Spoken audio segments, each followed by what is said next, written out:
The convenience store's fluorescent lights hummed overhead, casting harsh shadows across the cracked linoleum floor.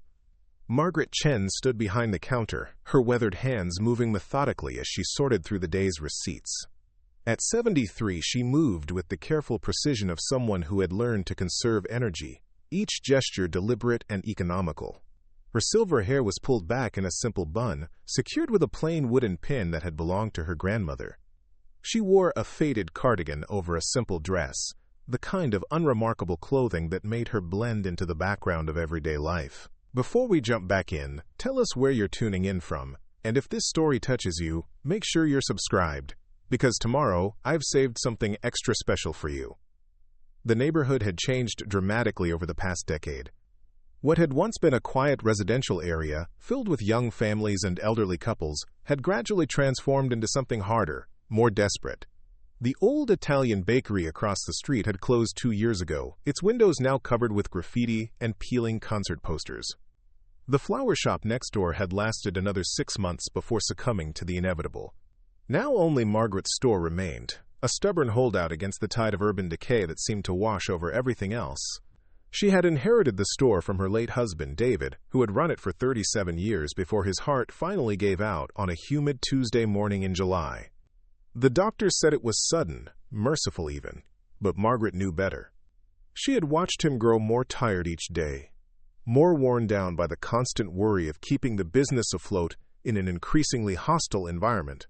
The insurance money could have set her up comfortably in one of those senior living communities out in the suburbs, places with manicured lawns and organized bingo nights.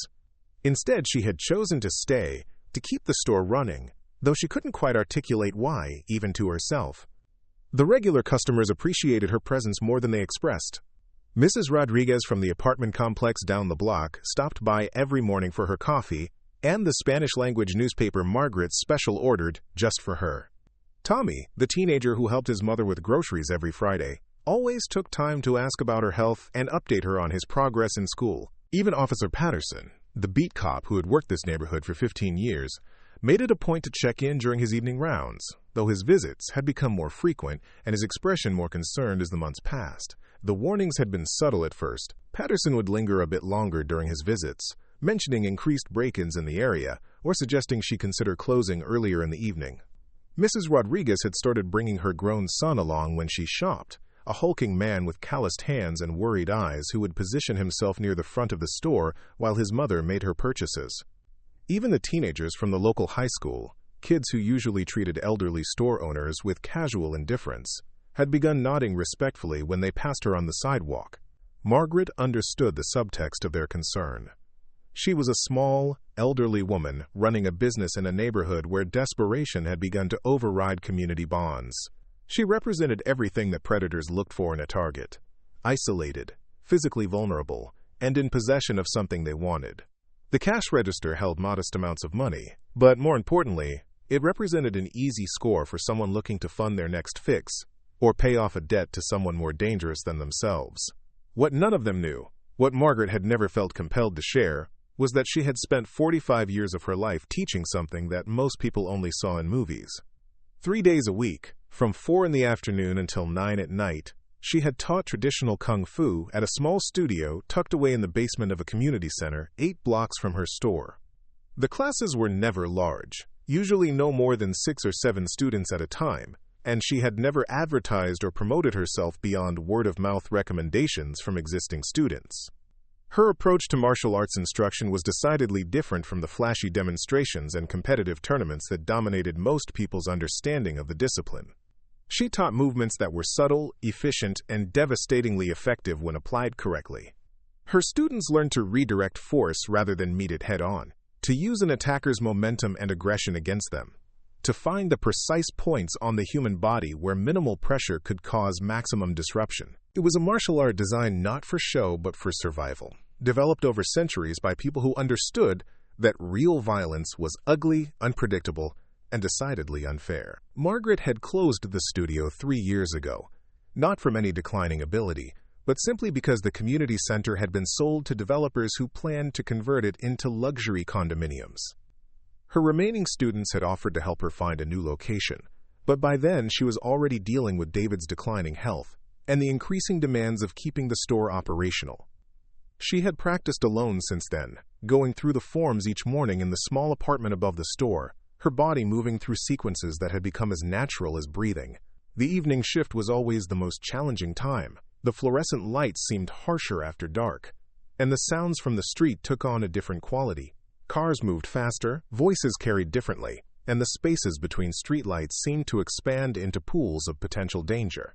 Margaret had developed routines to manage these evening hours, small rituals that helped her stay alert without becoming paranoid. She kept the radio tuned to a classical music station, the familiar melodies providing a steady backdrop that made it easier to notice when other sounds didn't belong.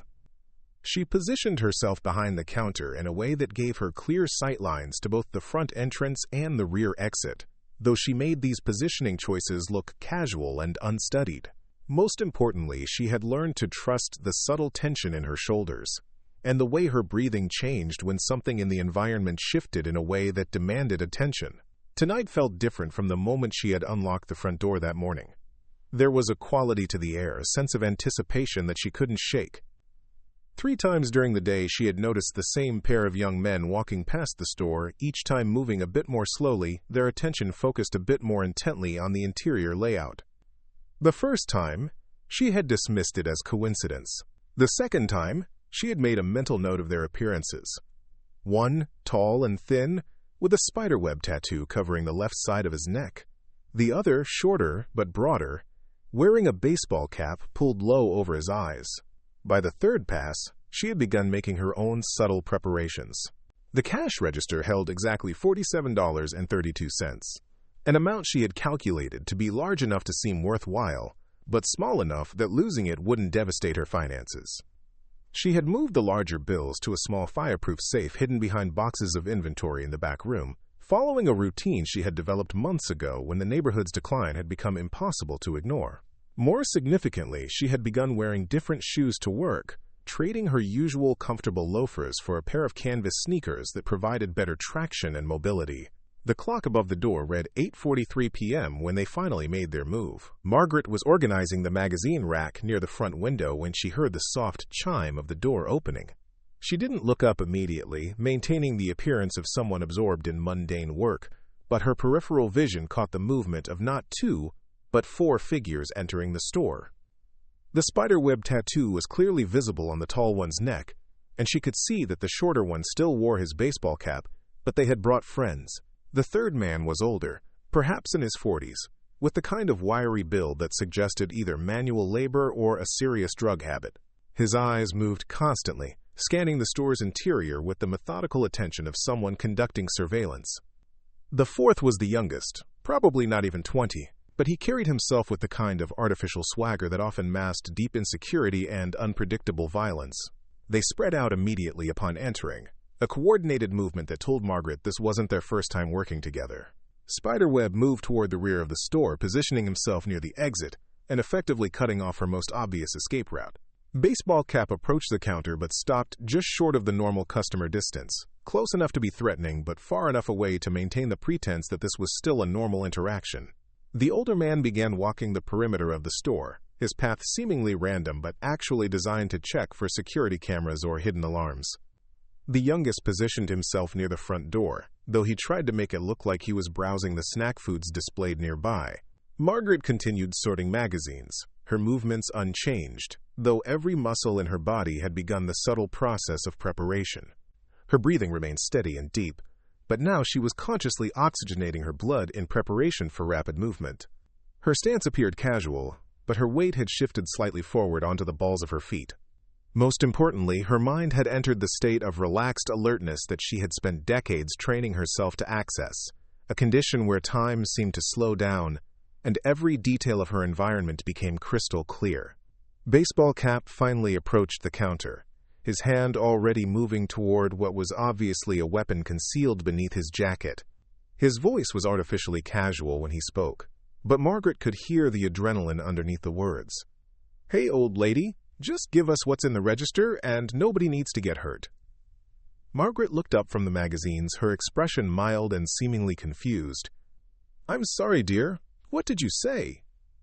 The question clearly threw him off balance. He had expected fear, compliance, maybe even defiance, but not this gentle bewilderment from someone who seemed to have missed the obvious threat implicit in the situation. "The money," he said, louder this time. His hand, now fully visible on what Margaret could see, was a cheap pistol tucked into his waistband. "From the cash register." "Now." Margaret blinked slowly, then glanced around the store as if noticing his companions for the first time. "Oh my," she said softly. "There are quite a few of you, aren't there?" Quote, exclamation mark. The youngest one near the door laughed, a harsh sound that was meant to be intimidating, but came out slightly nervous. "Yeah, lady, there's 4 of us and 1 of you. So maybe you want to cooperate before this gets ugly." Margaret nodded thoughtfully, as if considering this mathematical reality for the first time. 4 of you, she repeated, her tone almost conversational. "And you all came here together, to my little store, at this time of night." She paused, tilting her head slightly. "That seems like quite a lot of effort for $47. Spiderweb spoke up from the back of the store, his voice carrying an edge of impatience. "She's stalling. Just take the money, and let's go." But Baseball Cap was now focused on Margaret's oddly calm demeanor, suspicion replacing his initial confidence. "How do you know there's only $47 in there?" Margaret smiled, the kind of gentle expression a grandmother might wear when explaining something obvious to a slow child. "Because I counted it 20 minutes ago, dear. I count it every night at this time. It's part of my routine." The older man had completed his circuit of the store and now moved closer to the counter, his eyes narrowed. Unlike his younger companions, he had enough experience to recognize when something didn't feel right about a situation. "She's too calm," he said quietly. "Something's wrong here." Margaret's smile widened slightly. "Wrong? Oh no, I don't think anything's wrong. You 4 young men came into my store, and now we're having a conversation. That seems perfectly normal to me." The youngest one was growing visibly agitated, shifting his weight from foot to foot, and looking repeatedly at his companions for guidance. "Can we just get this over with?" "I don't like how she's acting." Margaret turned her full attention to him, her expression becoming almost maternal. "How am I acting, sweetheart?" Like you're not scared," he stammered. "Should I be scared?" Margaret asked, genuine curiosity in her voice. Baseball Cap pulled the pistol from his waistband, though he kept it pointed downward rather than directly at her. "Yeah, you should be scared. We're robbing you." Margaret looked at the weapon with the same mild interest she might show for an unusual piece of merchandise. "That's a Brico Model 38, she observed. Zinc alloy construction, probably manufactured sometime in the mid-1990s before the company went bankrupt. They had a reputation for misfiring. The silence that followed this observation was profound. 4 men who had entered the store confident in their superiority now stared at an elderly woman who was discussing the technical specifications of firearms with the casual expertise of a gun shop owner. Spiderweb was the first to break the silence. "How does she know that?" Margaret shrugged, a gesture so casual it was almost surreal given the circumstances. "My late husband was interested in such things. You pick up information over the years." The older man had gone completely still, every instinct he had developed through years of criminal activity, now screaming that this situation had moved far outside his understanding. "We need to leave," he said quietly. But Baseball Cap had moved past the point where retreat was possible. The pistol came up, now pointing directly at Margaret's chest. "I don't care what you know about guns, old lady. This one works fine. And I'm going to use it if you don't open that register right now." Margaret looked at the weapon for a long moment, then shifted her gaze to meet his eyes. Something in her expression had changed, though the transformation was so subtle that none of the 4 men could identify exactly what was different. She no longer looked like a confused elderly woman trying to understand an unusual situation. She looked like someone who had just finished calculating a complex mathematical equation and was satisfied with the result. "You know," Margaret said, her voice still conversational but carrying a new undertone that made the temperature in the store seem to drop several degrees. "I taught martial arts for 45 years. The youngest one let out a snort of disbelief. Martial arts? Like what, Tai Chi in the park with other old people? Margaret's smile returned, but now it was entirely different from her previous expressions. It was the smile of someone who possessed knowledge that others lacked. The kind of confidence that came from decades of experience in situations that most people never imagined they would face. Something like that, she said. What happened next unfolded with a speed and precision that would be difficult to believe if not for the security camera that recorded the entire sequence. Margaret's right hand moved first, not toward the gun, but in a small circular motion that seemed almost negligent. Baseball Cap's wrist, which had been steady and sure moments before, suddenly twisted at an impossible angle. The pistol clattered to the floor as his fingers spasmed open involuntarily. Her left hand, meanwhile, had come up in what looked like a simple defensive gesture but made contact with a specific point just below his collarbone. Baseball Cap's eyes went wide with shock and pain as his entire left arm went numb, hanging useless at his side. Before he could even process what had happened to him, Margaret's right hand returned, this time striking upward with the heel of her palm toward a spot just under his chin. The impact wasn't particularly hard by any objective measure, but it was placed with surgical precision. Baseball Cap's head snapped back and his knees buckled as his nervous system temporarily short-circuited. He collapsed behind the counter, conscious but completely unable to coordinate his movements. The entire sequence had taken less than 3 seconds. Spiderweb reacted first, lunging forward from his position near the back exit. He was younger and stronger than Margaret, with reach advantage and the kind of street fighting experience that usually meant victory over smaller, weaker opponents. What he didn't have was any understanding of how to fight someone who had spent nearly 5 decades studying the precise mechanics of human movement and the physiological vulnerabilities that could be exploited by someone who knew where and how to apply pressure. Margaret didn't try to meet his charge directly. Instead, she moved slightly to her left, a shift so small it barely qualified as movement, but it was enough to change the angle of his approach by several crucial degrees. As he reached for her, she caught his extended arm with both hands, not to stop his momentum but to redirect it. Preparing and narrating this story took us a lot of time, so if you are enjoying it, subscribe to our channel. It means a lot to us. Now, back to the story. Her grip found specific points on his wrist and elbow, pressure points that had been mapped by martial artists centuries before modern medicine understood the nervous system. Spiderweb's charge became a helpless tumble as his own strength and aggression were turned against him. Margaret guided his fall with movements that looked almost gentle, but she delivered him face first into the edge of the counter with enough force to ensure he would stay down. The sound of his impact was wet and final. The older man had begun moving the moment he saw Baseball Cap go down, but he was cautious enough to understand that whatever was happening here was outside his experience. He pulled a knife from his jacket, a serious blade with a 5-inch fixed blade that suggested he had used such weapons before. Unlike his younger companions, he didn't rush forward blindly.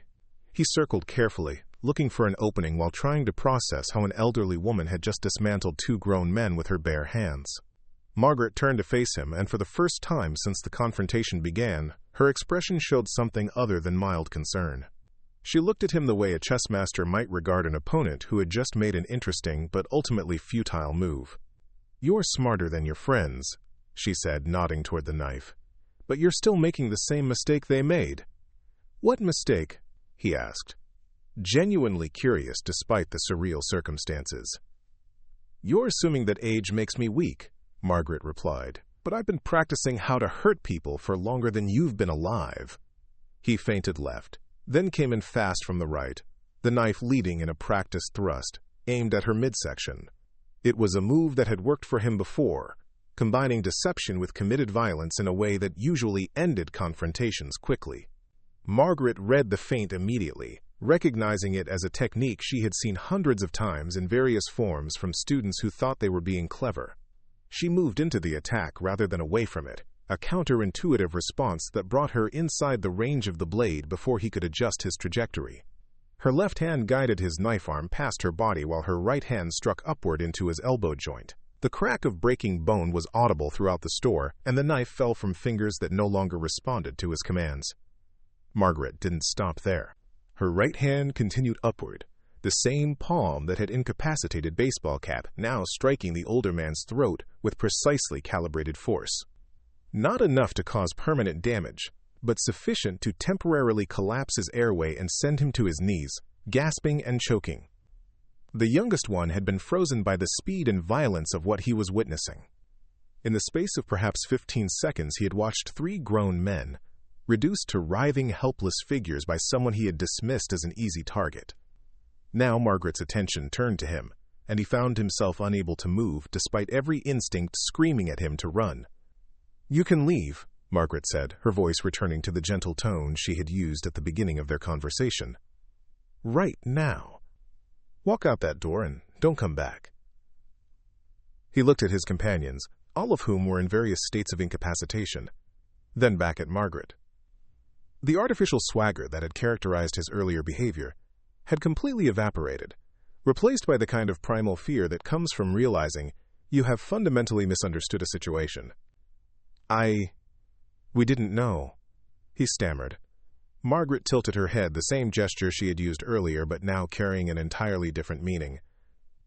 "Didn't know what? That you could? That you were dangerous?" Margaret supplied helpfully. He nodded, still unable to fully process what he had witnessed. Margaret walked around the counter, stepping carefully over Baseball Cap, who was beginning to regain some control over his movements, but showed no signs of wanting to continue the confrontation. She approached the youngest man slowly, her hands visible and non-threatening, but he still flinched when she came within arm's reach. "The thing about being dangerous," Margaret said, "is that the people who really are dangerous usually don't look like it. We don't advertise, we don't make threats. We just wait." She reached past him to open the front door, the chimes sounding incongruously cheerful in the aftermath of violence. "Tell your friends," she said, nodding toward the 3 men who were slowly beginning to collect themselves. "Tell everyone in this neighborhood. The old lady in the convenience store isn't as helpless as she looks." The youngest man stumbled toward the door, then paused and looked back. "What are you?" Margaret smiled, the expression warm and grandmotherly once again. "I'm exactly what I've always been, dear. You just weren't looking carefully enough to see it." He left, walking quickly but not quite running, his posture that of someone who had encountered something beyond his understanding, and wanted very much to put distance between himself and the source of his confusion. Margaret turned back to the 3 remaining men. Baseball Cap had managed to sit up, though his left arm still hung useless and his movements were unsteady. Spiderweb was conscious but bleeding from his encounter with the counter edge, and clearly in no condition to cause further trouble. The older man was breathing normally again, but cradled his broken elbow against his chest, his face gray with pain. "Now then," Margaret said, her tone becoming businesslike, "we need to discuss what happens next." Baseball Cap looked up at her with a mixture of pain and confusion. "You're calling the cops?" Margaret considered this question for a moment.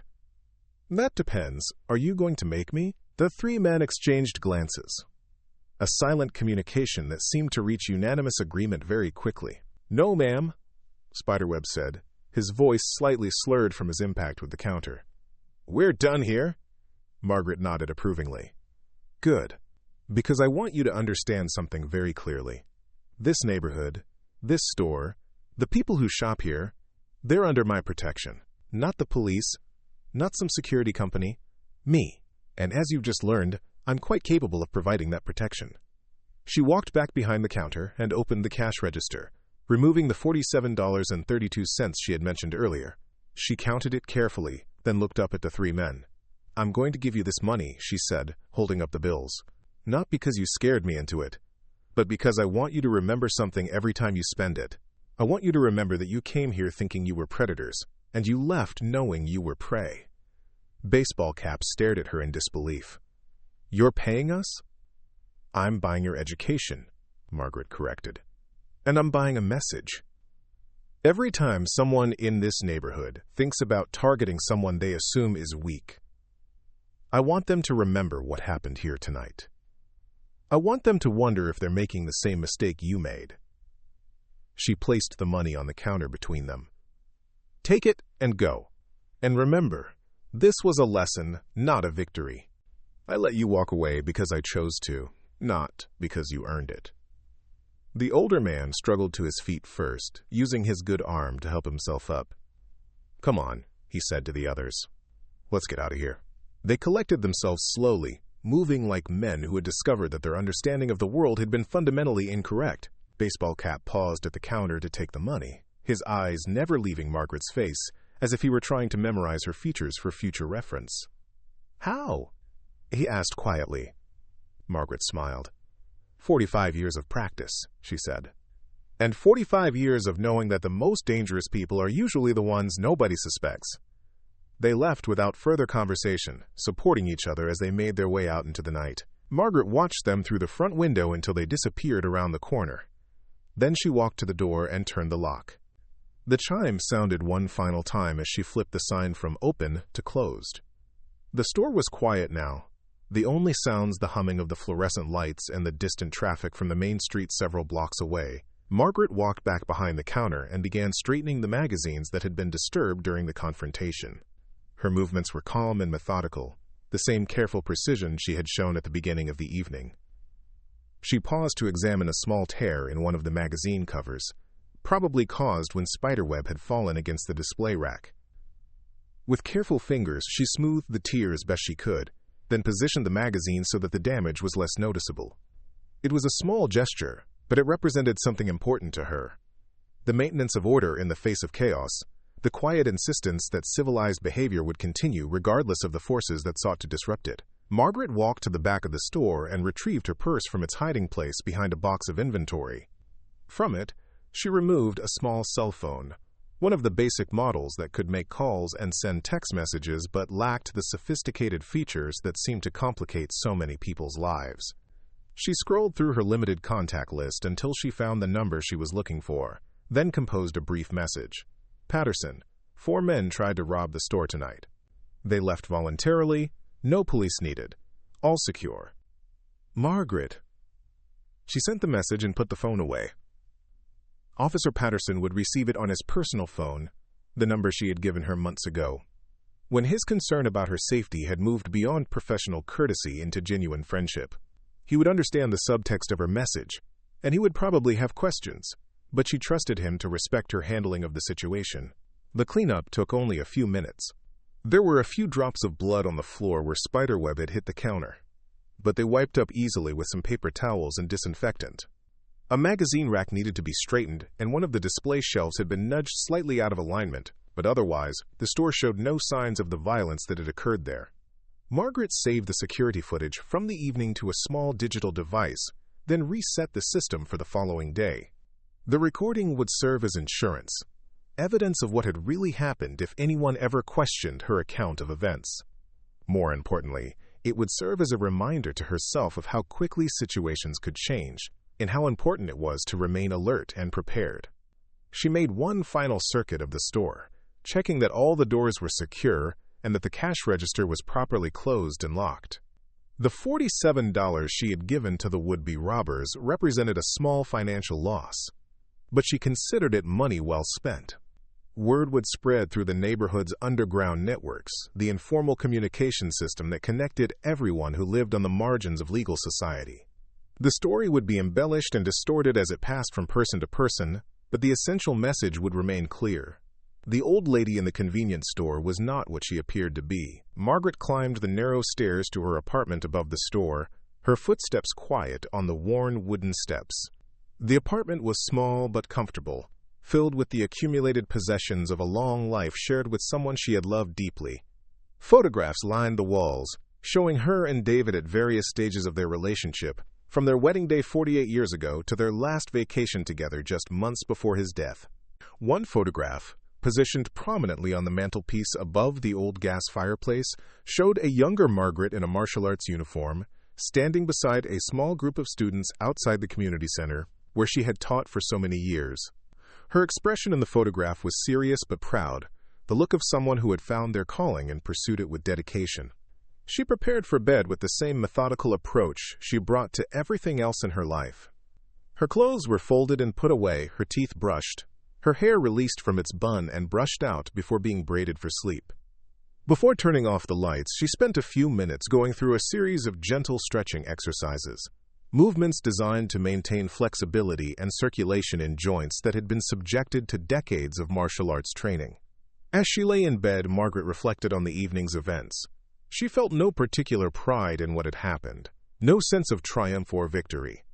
The four men who had entered her store had made a mistake based on incorrect assumptions, and she had simply responded in the way her training had taught her to respond. Violence was never something to celebrate, even when it was necessary and justified. What she did feel was a quiet satisfaction at having protected something that mattered to her. The store was more than just a business. It was a symbol of stability in a neighborhood that had seen too much change, too much loss. The regular customers who depended on her, the sense of community that still existed despite the area's decline, the simple idea that some things should remain constant in a world that seemed increasingly chaotic, these were things worth defending. Margaret closed her eyes and listened to the familiar sounds of the neighborhood settling into night. Somewhere in the distance, a police siren wailed, but it was moving away from her area, toward some other crisis that required official attention. A few cars passed on the street below, their headlights briefly illuminating her bedroom window before moving on. The old building creaked and settled around her, the same sound she had been hearing for the past 3 years since David's death. Tomorrow would bring new challenges, new customers, new opportunities to serve the community she had chosen to remain part of. There would probably be questions from neighbors who had heard rumors about the night's events, though she doubted anyone would ask her directly about what had happened. Officer Patterson would almost certainly stop by during his rounds, his expression carefully neutral but his eyes full of curiosity and concern. The four men who had tried to rob her would wake up sore and confused, forced to reconcile their assumptions about elderly women with the reality of what they had experienced. Some of them might learn from the encounter, recognizing that their approach to evaluating potential victims had been fundamentally flawed. Others might simply file it away as an anomaly, an inexplicable event that didn't fit their understanding of how the world worked. But all of them would remember, and more importantly, they would talk. In pool halls and street corners, in the kinds of places where people planned crimes and evaluated targets, the story would spread. Details would be exaggerated, and mythology would grow around the events, but the core message would remain. Appearances could be deceiving, and assumptions could be dangerous. Margaret smiled in the darkness, an expression of quiet contentment that no one else would ever see. She had spent her entire adult life teaching people how to protect themselves, how to find strength they didn't know they possessed, how to survive in a world that often seemed designed to exploit the vulnerable. Tonight, she had simply applied those lessons to her own situation, demonstrating that the principles she had taught others were not abstract concepts, but practical tools that could be used when circumstances demanded it. The neighborhood would be a little safer now, not because of increased police patrols or better lighting, or any of the official measures that politicians liked to propose. It would be safer because predators would think twice before assuming that someone was an easy target, because the mythology of the dangerous old lady would serve as a deterrent to those who might otherwise see elderly residents as victims waiting to be exploited. Margaret had never wanted to be feared, but she was willing to be misunderstood if that misunderstanding served to protect the people and places she cared about. She was exactly what she had always been, a teacher, a protector, a quiet guardian who asked for nothing more than the opportunity to serve her community in whatever way her skills and experience allowed. As sleep finally claimed her, Margaret's last conscious thought was of David, and how proud he would have been to know that the store he had loved so much was still standing, still serving the neighborhood, still representing the kind of stubborn resilience that refused to surrender in the face of adversity. The old building settled around her like a protective embrace, and the night passed peacefully over a woman who had proven once again that the most dangerous people are usually the ones nobody suspects. The morning sun filtered through the dusty windows of Margaret's apartment, casting long rectangles of light across the hardwood floor she had polished herself just 3 days earlier. She woke at her usual time, 5:30, without need for an alarm clock.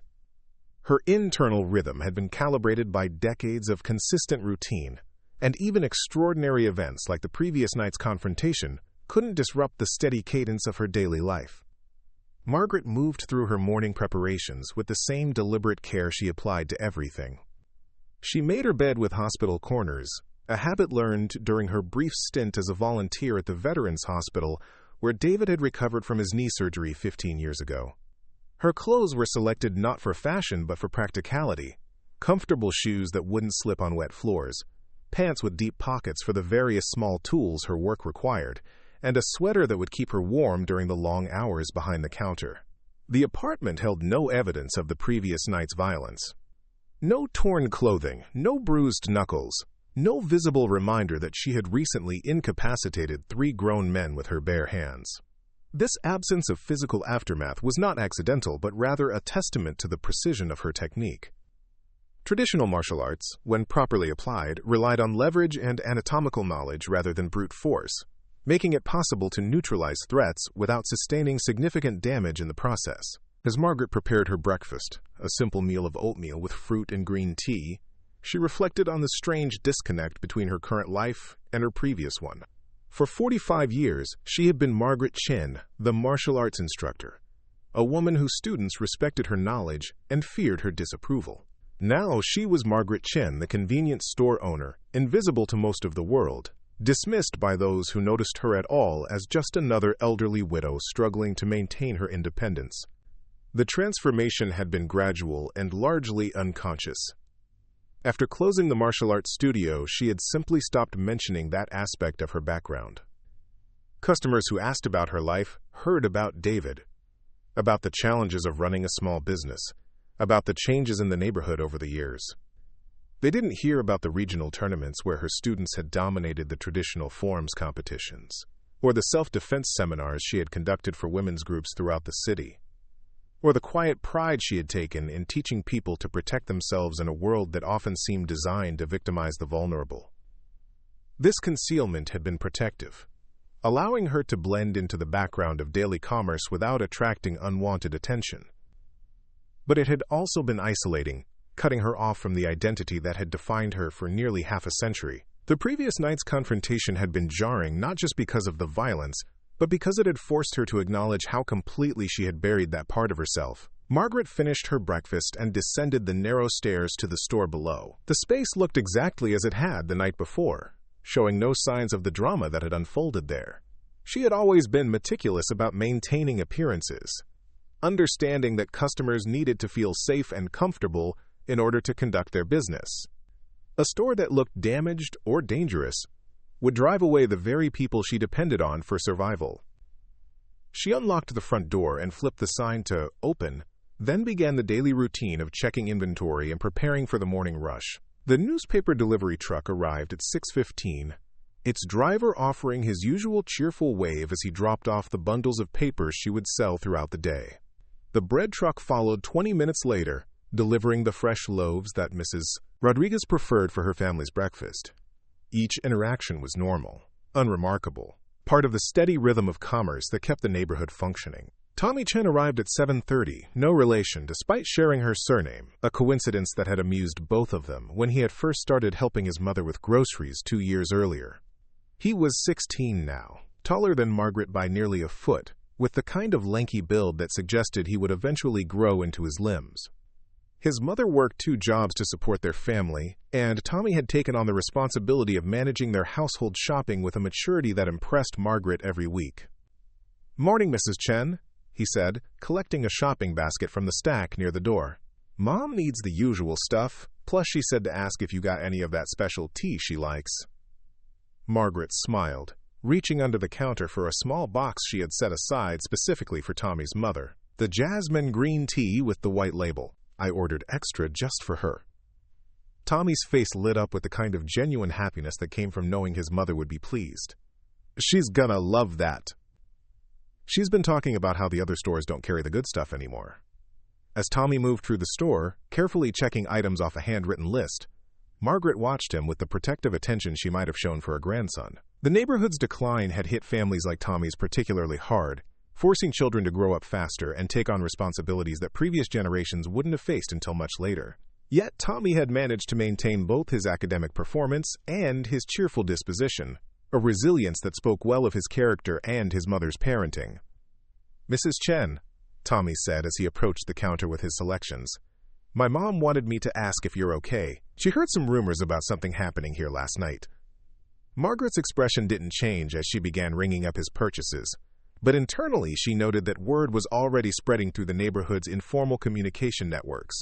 This was both expected and potentially problematic, depending on how accurately the story was being transmitted. "What kind of rumors?" she asked, keeping her tone casually curious. Tommy shifted uncomfortably, clearly reluctant to repeat what he had heard. She said Mrs.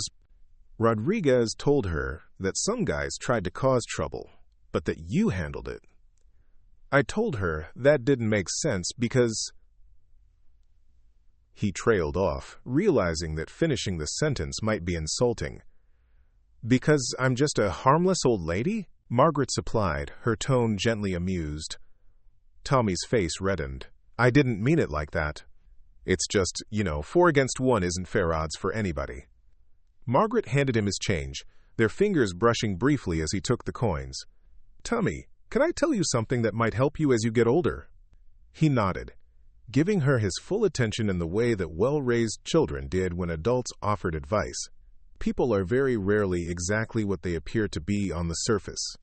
Sometimes the person who looks weakest turns out to be strongest, and sometimes the person who acts toughest is actually frightened inside. The important thing is to look carefully before you make assumptions about anyone. Tommy considered this wisdom with the seriousness it deserved. "So the rumors might be true?" Margaret smiled. "The rumors might be a lot of things. What matters is that you and your mother are safe, and that this store will be here when you need it." After Tommy left, Margaret found herself thinking about the delicate balance she would need to maintain in the coming days. The story of the previous night's events would continue to spread, growing and changing with each retelling until it bore little resemblance to what had actually occurred. This process was inevitable and, to some extent, beneficial, since an exaggerated reputation for danger might deter future attempts at robbery or intimidation. However, there was also risk in becoming the subject of neighborhood mythology. Too much attention might attract the wrong kind of interest from people who saw notoriety as a challenge to be overcome. Worse, it might bring scrutiny from authorities who would want official reports and investigations into matters that Margaret preferred to handle privately. The morning continued with its usual parade of customers, each interaction providing Margaret with information about how the previous night's story was evolving in the community consciousness. Mrs. Rodriguez arrived at 9:15 for her daily newspaper and coffee, her expression a mixture of concern and curiosity that she tried to hide behind casual conversation about the weather and local politics. "Margaret, dear," she said as she counted out exact change for her purchases, "I heard there was some excitement here last night." Margaret nodded calmly. "Some young men came by after closing time. We had a conversation, and then they left." Mrs. Rodriguez studied Margaret's face, looking for signs of trauma or distress that simply weren't there. "A conversation?" "They had some misconceptions about what they might find here," Margaret said. "I helped them understand their mistakes." This explanation was technically accurate, while revealing nothing about the specific methods Margaret had used to provide that education. Mrs. Rodriguez seemed unsatisfied with the vague response, but she was too polite to press for details that Margaret was clearly reluctant to provide. "Well," Mrs. Rodriguez said finally, "I'm glad you're safe. This neighborhood needs people like you, people who care about maintaining standards." After Mrs. Rodriguez left, Margaret allowed herself a moment of quiet satisfaction. The older woman's response suggested that the story was being interpreted as Margaret had hoped, not as evidence of her capacity for violence, but as proof of her determination to protect what mattered to her. This framing would serve her purposes better than dramatic tales of martial arts prowess, which might attract unwanted attention from both criminals and law enforcement. The lunch rush brought a different category of customer. Workers from the nearby industrial area who stopped by for sandwiches and cold drinks during their break time. These men and women were generally more direct in their communication style, less inclined toward the diplomatic circumlocution that characterized the morning customer's approach to sensitive topics. Frank Delacroix, a foreman at the auto parts warehouse 3 blocks away, had been shopping at Margaret's store for over 2 years. He was a large man with calloused hands and a direct manner of speaking that some people found intimidating but which Margaret appreciated for its honesty. When he approached the counter with his usual turkey sandwich and bottle of iced tea, his expression was unusually serious. "Margaret," he said, skipping his customary greeting. I heard some punks tried to shake you down last night. Margaret met his gaze steadily. Where did you hear that, Frank? Word gets around. These guys, they've been hitting other places in the area. Mrs. Patterson's laundromat got hit last week, and they got the old man who runs the shoe repair on 5th Street. Frank's voice carried an edge of anger that suggested personal investment in the topic. What I want to know is, are you okay? And do we need to do something about these guys? The we in Frank's question carried significant implications. Margaret knew that he and several other men in the neighborhood had been discussing the recent uptick in petty crime, and that some of them favored a more direct approach to community protection than relying on official channels. This kind of vigilante sentiment was understandable but potentially dangerous, likely to escalate situations rather than resolve them. I'm fine, Frank, Margaret said, and I don't think any further action is necessary. Frank studied her face with the same intensity Mrs. Rodriguez had shown, but his assessment came from a different perspective. Where Mrs. Rodriguez had looked for signs of victimization, Frank was evaluating Margaret's capacity to handle threats independently. You sure about that? He asked.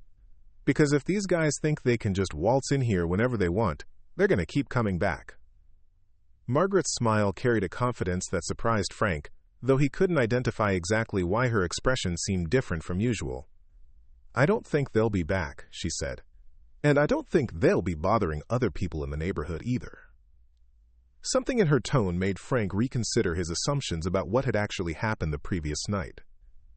He had come into the store expecting to find a shaken elderly woman in need of protection and support. Instead, he was looking at someone who seemed entirely untroubled by the experience, as if the attempted robbery had been nothing more than a minor inconvenience. Margaret, Frank said slowly, what exactly happened here last night? 4 young men made some poor decisions, Margaret replied. I helped them understand why those decisions were poor. They left with a better understanding of the situation. Frank stared at her for a long moment, processing this information against what he thought he knew about Margaret Chen, elderly convenience store owner. The 2 pictures didn't quite fit together, creating a cognitive dissonance that left him uncertain how to respond. You helped them understand, he repeated. That's right. And now you think they won't be coming back. I'm quite certain they won't. Frank paid for his lunch, but instead of leaving immediately, as he usually did, he lingered near the counter as if waiting for Margaret to elaborate on her cryptic responses. When it became clear that she had said all she intended to say on the subject, he shook his head with a mixture of confusion and admiration. Margaret, he said as he headed toward the door, I don't know what happened here last night, but whatever it was, I'm glad you handled it. The afternoon brought its own revelations about how the story was spreading through different segments of the neighborhood's population. A group of teenagers who occasionally shoplifted candy bars approached the store with unusual caution, peering through the windows before entering and moving through the aisles with uncharacteristic respect for the merchandise displays. One of them, a girl named Maria who attended the local high school, finally worked up the courage to approach the counter with a pack of gum and a nervous expression. Mrs. Chen, she said, her voice barely above a whisper, is it true you beat up 4 guys last night? Margaret looked at the girl with the same patient attention she had given to Tommy's question earlier in the day. Maria, do you think I look like someone who beats people up? Maria studied Margaret's appearance, taking in the gray hair, the gentle expression, the small frame that seemed almost fragile in comparison to the teenagers who surrounded her. No, ma'am, you don't. Then perhaps you should be skeptical of stories that don't match what your eyes tell you, Margaret suggested. But Maria was not so easily deflected. My cousin works at the hospital, and she said 3 guys came into the emergency room last night with weird injuries. One had a broken elbow, and another one couldn't move his arm right, and the third one had his face all messed up from hitting something. This information was more detailed and specific than Margaret had expected the neighborhood's rumor mill to produce so quickly. It suggested that at least some of her would-be robbers had sought medical attention, which meant there was now an official record of their injuries. This development was potentially problematic, though not necessarily disastrous if handled correctly. That does sound unfortunate for them, Margaret said neutrally. And they all came in around the same time, Maria continued, emboldened by Margaret's apparent willingness to discuss the topic. Like maybe they all got hurt in the same place. Margaret nodded thoughtfully. Accidents do sometimes happen to people who aren't paying attention to their surroundings. The teenager's eyes widened as she processed this oblique confirmation of her suspicions. So it really was you. I think, Margaret said gently, that the most important thing for you to understand is that people who mind their own business and treat others with respect rarely find themselves in situations where they get hurt.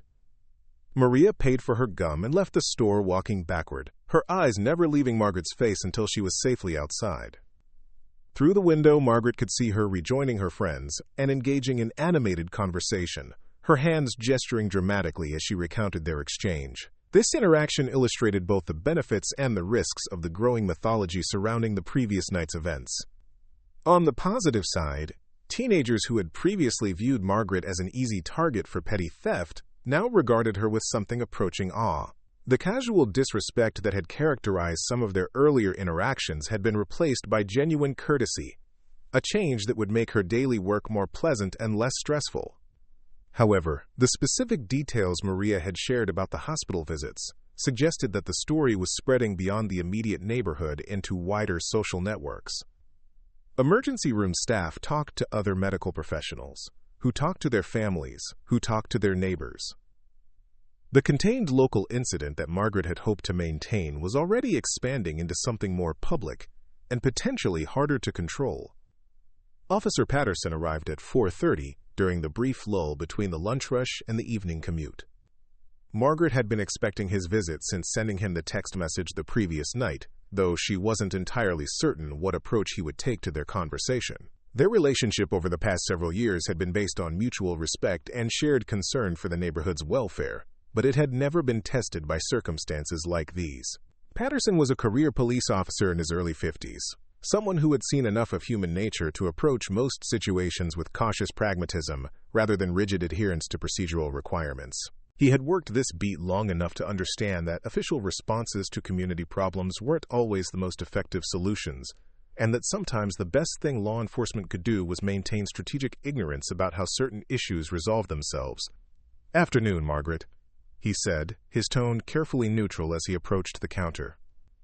"Hello, Michael," she replied, using his first name as she had been doing since their relationship had evolved beyond strictly professional courtesy.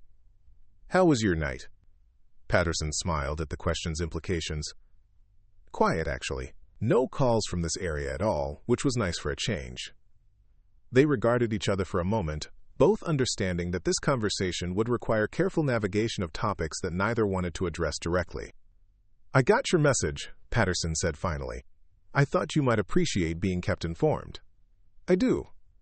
Though I have to admit it raised more questions than it answered." Margaret nodded sympathetically. "I imagine it did."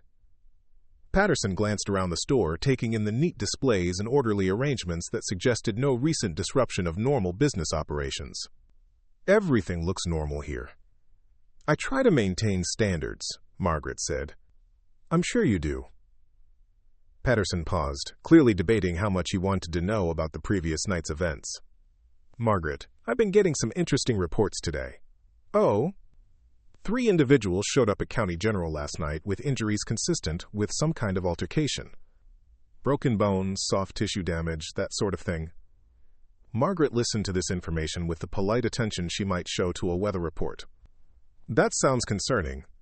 "It is, especially since all 3 of them have criminal records for robbery and assault.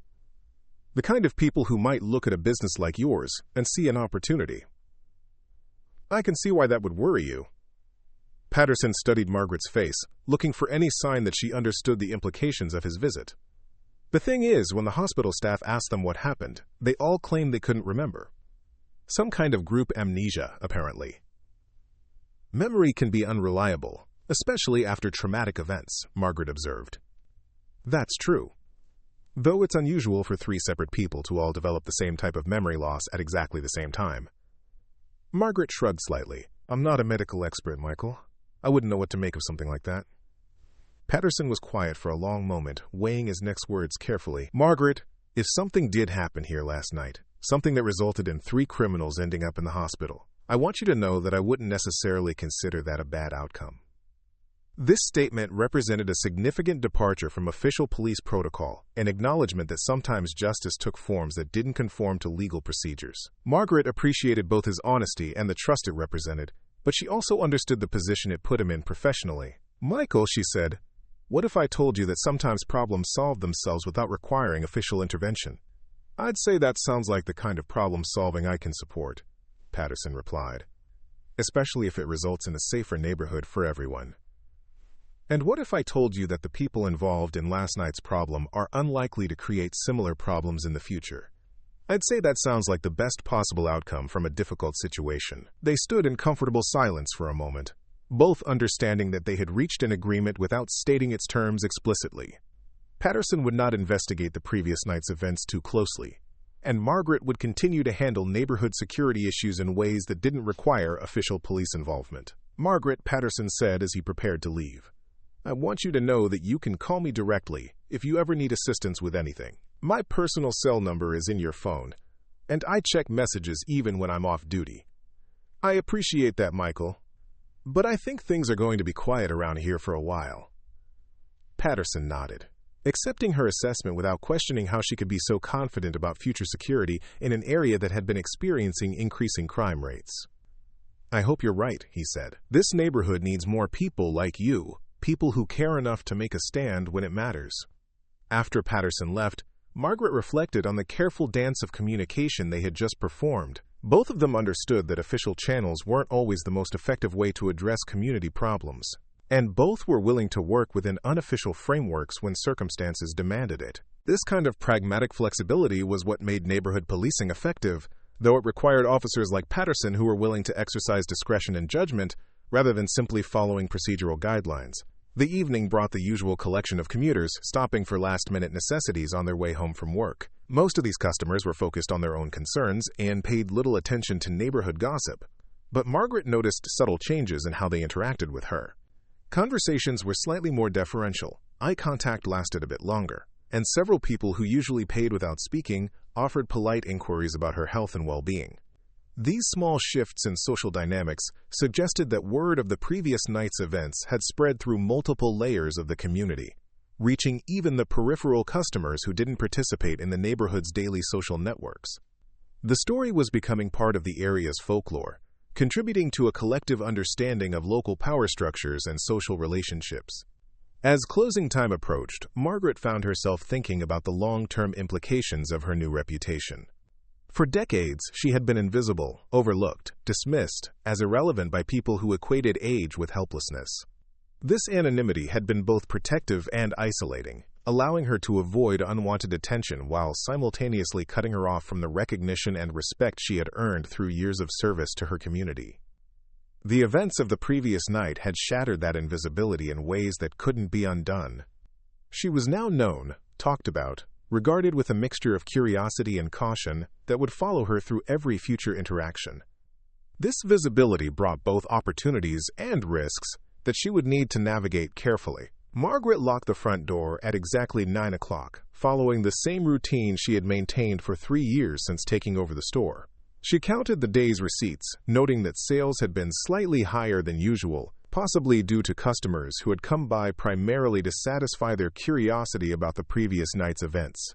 She secured the cash in the small safe behind the counter, leaving only enough in the register to make change for the following day's first customers. As she climbed the stairs to her apartment, Margaret allowed herself to acknowledge the fundamental change that had occurred in her life. She was no longer Margaret Chen, the invisible widow, struggling to maintain her independence in a world that had little use for elderly women. She was now Margaret Chen, the protector, someone who had demonstrated her willingness and ability to defend what mattered to her. This transformation brought responsibilities she hadn't sought but couldn't ignore. Other vulnerable people in the neighborhood might now look to her for protection or guidance, expecting her to intervene in situations where official channels had failed.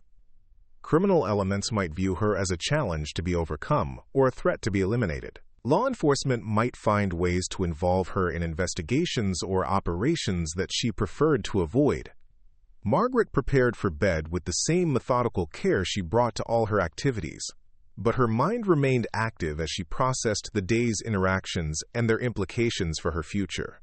Tomorrow would bring new customers, new conversations, and new opportunities to shape how her story continued to evolve in the community's collective consciousness.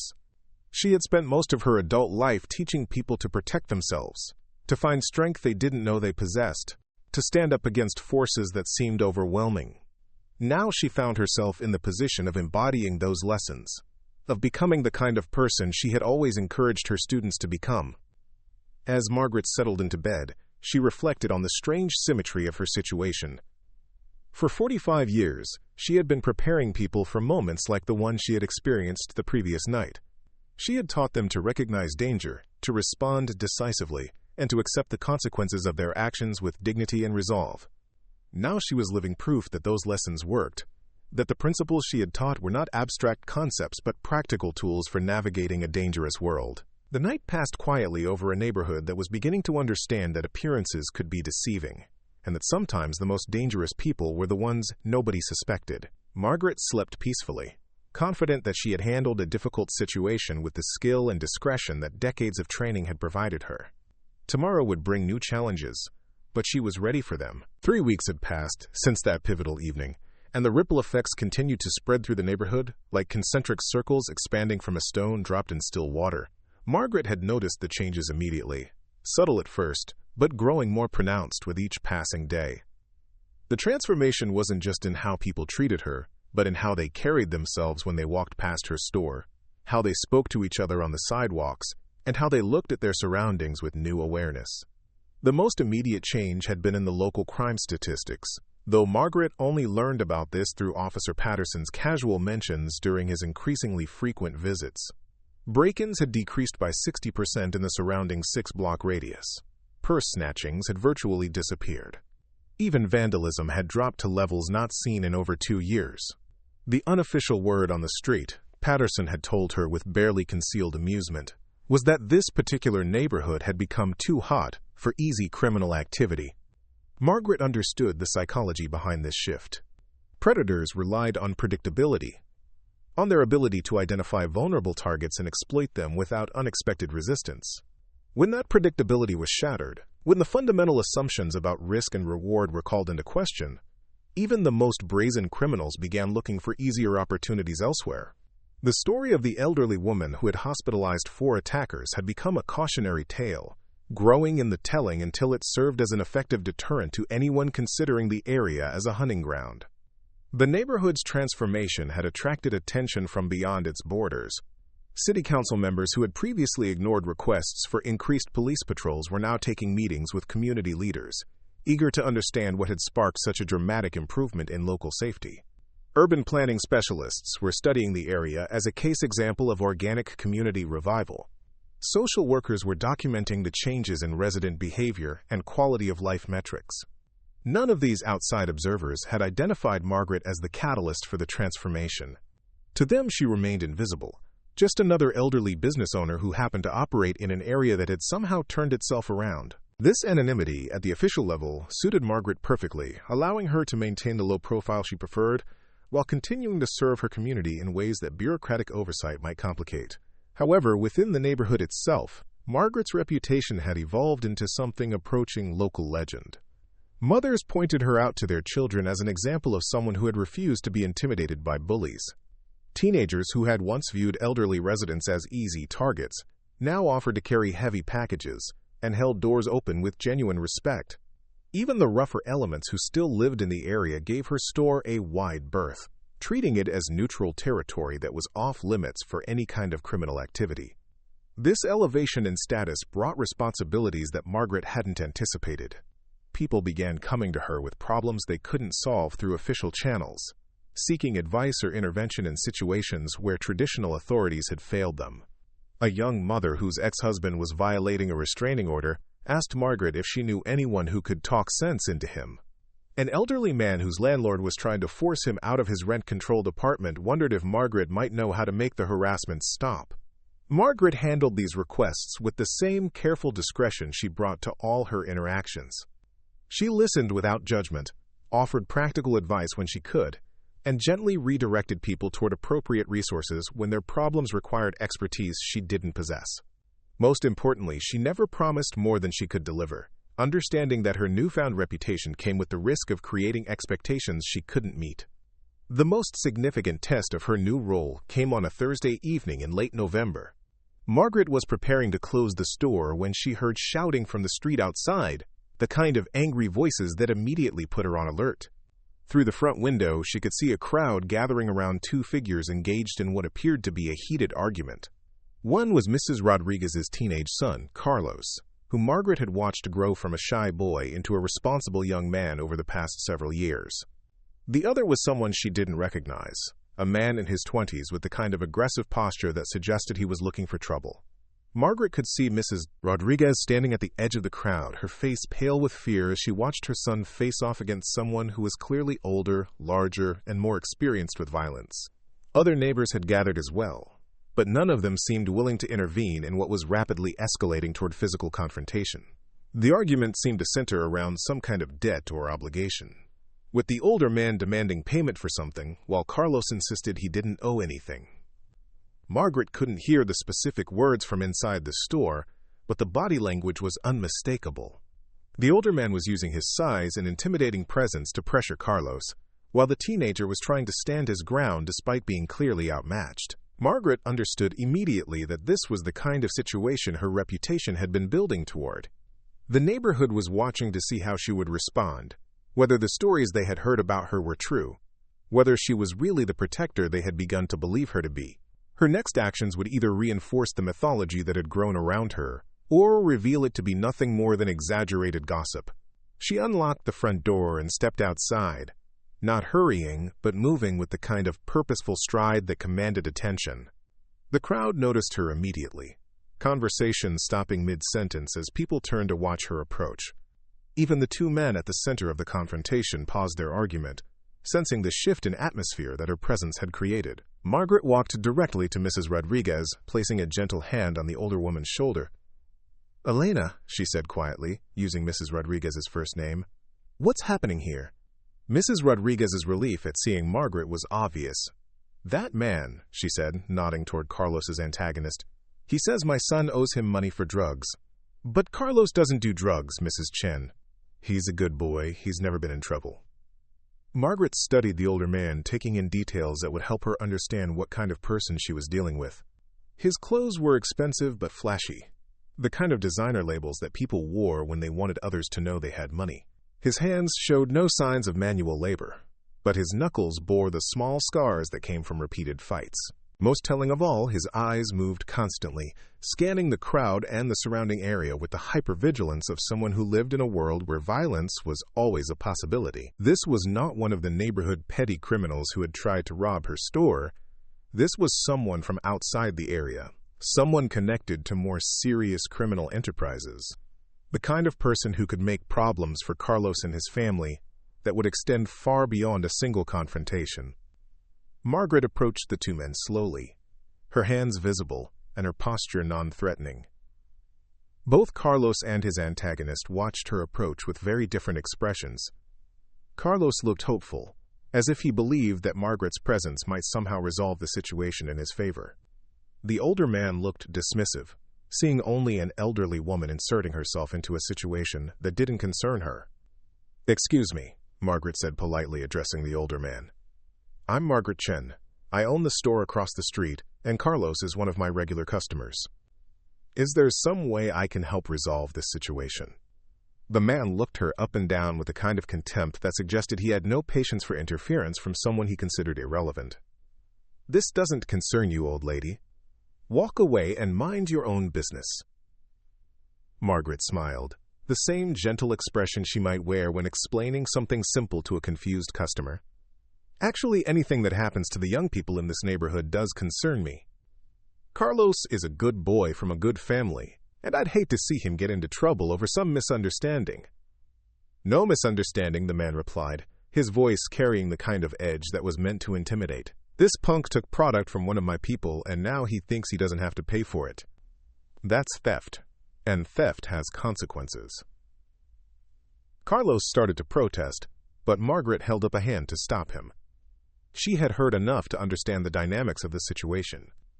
This was a classic intimidation scenario, where a dealer or his associates would target young people from decent families, claiming they owed money for drugs they had never purchased.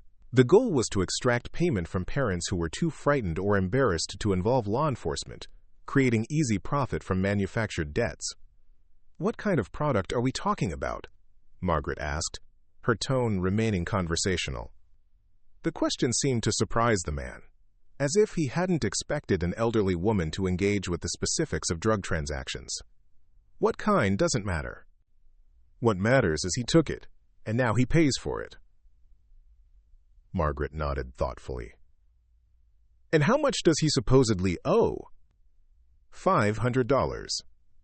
The amount was significant enough to create real hardship for a family like the Rodriguez household, but not so large as to seem completely unrealistic.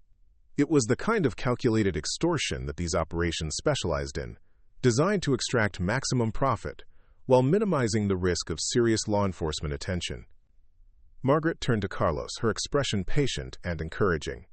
Carlos, did you take anything from this man or anyone associated with him? No, Mrs. Chen, Carlos said, his voice steady despite his obvious fear. I've never seen him before today. I don't do drugs, and I don't hang around with people who do. Margaret believed him. She had observed Carlos closely over the past 2 years, and nothing in his behavior suggested involvement with drugs or criminal activity. He was focused on school, responsible with family obligations, and respectful in his interactions with adults. The kind of young man who was precisely targeted by scammers because his family would be desperate to protect his reputation. I see, Margaret said, turning back to the older man. So we have a situation where you claim Carlos owes you money, and Carlos says he's never had any dealings with you or your associates. How do you think we should resolve this disagreement? The man's impatience was becoming more obvious. There's nothing to resolve. He pays, or he gets hurt. Simple as that. Margaret's expression didn't change, but something in her posture shifted almost imperceptibly. The crowd around them seemed to sense the change, conversation stopping entirely as everyone focused on the interaction between the elderly store owner and the threatening stranger. I'm afraid that's not acceptable, Margaret said, her voice still calm but carrying a new undertone that made several people in the crowd take involuntary steps backward. The man stared at her in disbelief. Not acceptable? Lady, do you have any idea who you're talking to? I'm talking to someone who came into my neighborhood to threaten one of my neighbor's children with violence, Margaret replied. Someone who thinks he can intimidate a decent family into paying money they don't owe. Someone who has made a very serious mistake. The man laughed, a harsh sound that was meant to demonstrate his contempt for what he saw as an empty threat from a powerless old woman. A mistake? The only mistake here would be you not walking away and letting me handle my business. Margaret studied him for a moment longer, as if making a final assessment of his character and intentions. Then she nodded, as if reaching a decision that satisfied her. You're right, she said. Someone has definitely made a mistake. What happened next occurred too quickly for most of the crowd to follow clearly. The man had started to turn back toward Carlos, confident that he had successfully dismissed Margaret's interference. In that moment of inattention, Margaret moved with the same precise efficiency she had demonstrated in her store 3 weeks earlier. Her right hand struck upward, targeting a pressure point just below the man's ribcage. The impact was barely visible to the observers, looking more like a gentle tap than a serious attack. But its effect was immediate and devastating. The man's body convulsed as his diaphragm spasmed, cutting off his ability to breathe normally. Before he could react to this assault on his respiratory system, Margaret's left hand had found another pressure point on his neck, applying exactly the right amount of force to disrupt blood flow to his brain without causing permanent damage. The man dropped to his knees, gasping for air and struggling to remain conscious. His hands went to his throat instinctively, trying to address what felt like a crushing grip around his windpipe, though Margaret was no longer touching him. The crowd watched in stunned silence, as someone who had been threatening and intimidating moments before was reduced to a helpless figure struggling with basic biological functions. Margaret knelt beside him, her movements gentle and concerned, as if she were helping someone who had suffered an unexpected medical emergency. Breathing difficulties can be very frightening, she said softly, her voice carrying the kind of maternal warmth that made her words seem like genuine medical advice rather than a threat. The good news is that this condition is temporary. Your normal breathing will return in a few minutes. She paused, making sure he could hear her clearly despite his distress. However, I want you to understand something very important. What you're experiencing now is what happens when someone threatens the children in my neighborhood. If you ever come back here, if you ever approach Carlos or any other young person in this area, If you ever try to extort money from families who are just trying to live their lives in peace, the next time won't be temporary." The man tried to speak, but his respiratory system was still too compromised to allow for coherent words. Margaret waited patiently for him to regain enough breath to understand her next words clearly. "I want you to go back to whoever sent you," she continued. "And I want you to tell them that this neighborhood is under protection. Not from the police, not from any official authority, but from someone who understands exactly how to make problems disappear permanently." She stood up, brushing dust from her skirt, with the same casual attention she might give to cleaning up after any minor household task. "Carlos, would you help me get this gentleman to his car? I think the fresh air will help him recover more quickly." Carlos, who had watched the entire sequence with wide-eyed amazement, quickly moved to help support the still gasping man. Together, they guided him to an expensive sedan parked at the end of the block, Margaret maintaining her helpful, concerned demeanor throughout the process. "Drive carefully," Margaret told the man, as Carlos helped him into the driver's seat. "And remember what we discussed about respiratory health. It's so important to take care of yourself." The man managed a weak nod, his eyes filled with a mixture of fear and confusion that suggested he still didn't fully understand what had happened to him. He started the car with shaking hands and drove away slowly, his departure marking the end of what had lasted less than 5 minutes from beginning to end. The crowd began to disperse, people heading back to their homes and businesses with the kind of quiet satisfaction that comes from seeing a bully get his comeuppance. Mrs. Rodriguez approached Margaret with tears in her eyes, gratitude overwhelming her ability to speak coherently. "Mrs. Chen," she managed finally, "I don't know how to thank you." Margaret smiled, patting the older woman's hand reassuringly. "There's nothing to thank me for, Elena. We're neighbors. We look after each other." Carlos stood nearby, still processing what he had witnessed. "Mrs. Chen," he said, his voice filled with awe. "What did you do to him?" Margaret's expression became slightly more serious, the look of an adult explaining important life lessons to a young person. "Carlos, what I did was demonstrate that people who try to hurt innocent families face consequences for their actions. But more importantly, what happened here tonight shows why it's so important for you to continue making good choices in your life." She gestured toward the spot where the confrontation had taken place. "That man targeted you because he thought you were vulnerable, because he thought your family would be too scared to fight back. He was wrong about that, but the best way to avoid these situations entirely is to make sure you never give people like him any reason to notice you." Carlos nodded solemnly, understanding that he had received a lesson that extended far beyond the immediate crisis. "Yes, ma'am, I'll be careful." "I know you will," Margaret said. "You're a good young man, and you have a bright future ahead of you. Don't let people like that man convince you otherwise." As Margaret walked back toward her store, she reflected on how naturally she had stepped into the role of neighborhood protector. 3 weeks ago, such an intervention would have been unthinkable, not because she lacked the ability, but because it would have revealed capabilities she preferred to keep hidden.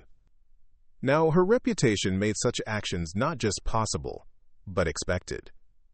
The incident with Carlos would be talked about for weeks, adding another layer to the mythology that surrounded her. The story would be embellished and exaggerated with each retelling, but the essential message would remain clear. The elderly woman who owned the convenience store was not someone to be trifled with, and the people under her protection were safer than they had been in years. Margaret unlocked her store and stepped inside, the familiar environment providing a sense of normalcy after the intensity of the street confrontation. She completed her closing routine methodically, counting the day's receipts and securing the register, but her mind remained focused on the larger implications of what had just occurred. The man who had threatened Carlos represented a different category of criminal than the petty robbers who had tried to target her store. He was connected to more serious criminal enterprises, with resources and connections that could potentially create problems beyond what a single elderly woman could handle alone. Her intervention tonight had been necessary to protect Carlos and his family, but it had also escalated her conflict with criminal elements to a new level. Margaret understood that word of tonight's events would spread through criminal networks, just as quickly as it spread through the neighborhood's social networks. The story would reach people who viewed her growing reputation not as a deterrent, but as a challenge, Individuals who saw her protection of the neighborhood as an obstacle to be overcome rather than a boundary to be respected. This escalation was both inevitable and manageable, but it would require her to think more strategically about how she maintained her position. The casual interventions that had worked with opportunistic criminals would not be sufficient against organized criminal enterprises. She would need to demonstrate that her protection of the neighborhood extended beyond individual confrontations to encompass a comprehensive security strategy that made criminal activity more trouble than it was worth. As Margaret climbed the stairs to her apartment, she found herself thinking about the long-term sustainability of her role as neighborhood protector. She was 73 years old, and while her martial arts training had kept her physically capable, she couldn't maintain this level of direct intervention indefinitely. Eventually, she would need to find ways to institutionalize the safety and security she had created, to embed it in community structures that could continue without her personal involvement. But that was a problem for the future. Tonight, she had successfully protected a young man from criminal intimidation and sent a clear message about the consequences of targeting vulnerable families in her neighborhood. The ripple effects of that message would continue to spread, reinforcing the security framework she had been building since that first confrontation in her store.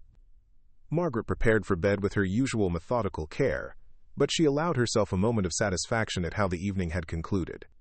3 weeks ago, she had been an invisible elderly woman, overlooked and underestimated by almost everyone who encountered her. Tonight she had demonstrated once again that appearances could be deceiving, and that the most dangerous people were often the ones nobody suspected.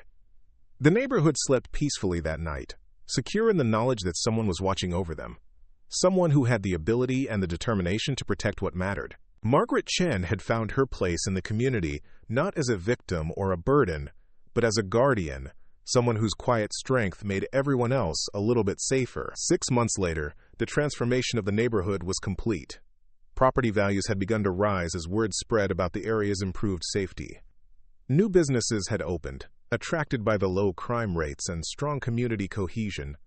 Families who had been considering moving away decided to stay, while others began looking for homes in what was increasingly seen as a model community. Margaret continued to run her store, serving the same customers, with the same quiet efficiency she had always maintained. But now she was no longer invisible. She was a respected community leader, someone whose opinion carried weight in neighborhood discussions, and whose presence provided reassurance to everyone around her. The criminals who had once seen the area as easy pickings had moved on to more vulnerable targets. The young people who had once been at risk of recruitment by criminal enterprises now had positive role models and community support systems that offered better alternatives. The elderly residents who had once lived in fear now walked the streets with confidence, knowing that someone was looking out for them. Margaret had never sought recognition or acclaim for her role in this transformation. She had simply responded to circumstances as they arose, using the skills and knowledge she had acquired over a lifetime of learning and teaching. But the result was a community that had remembered how to protect itself, how to stand up to bullies, and how to support the vulnerable members of society. The story of the elderly woman who couldn't fight had become the story of a community that had rediscovered its strength. Margaret Chen had shown them that appearances could be deceiving, that age was not synonymous with helplessness, and that sometimes the most powerful response to intimidation was quiet competence, backed by unshakable resolve. Up next, you've got 2 more standout stories right on your screen. If this one hit the mark, you won't want to pass these up. Just click and check them out.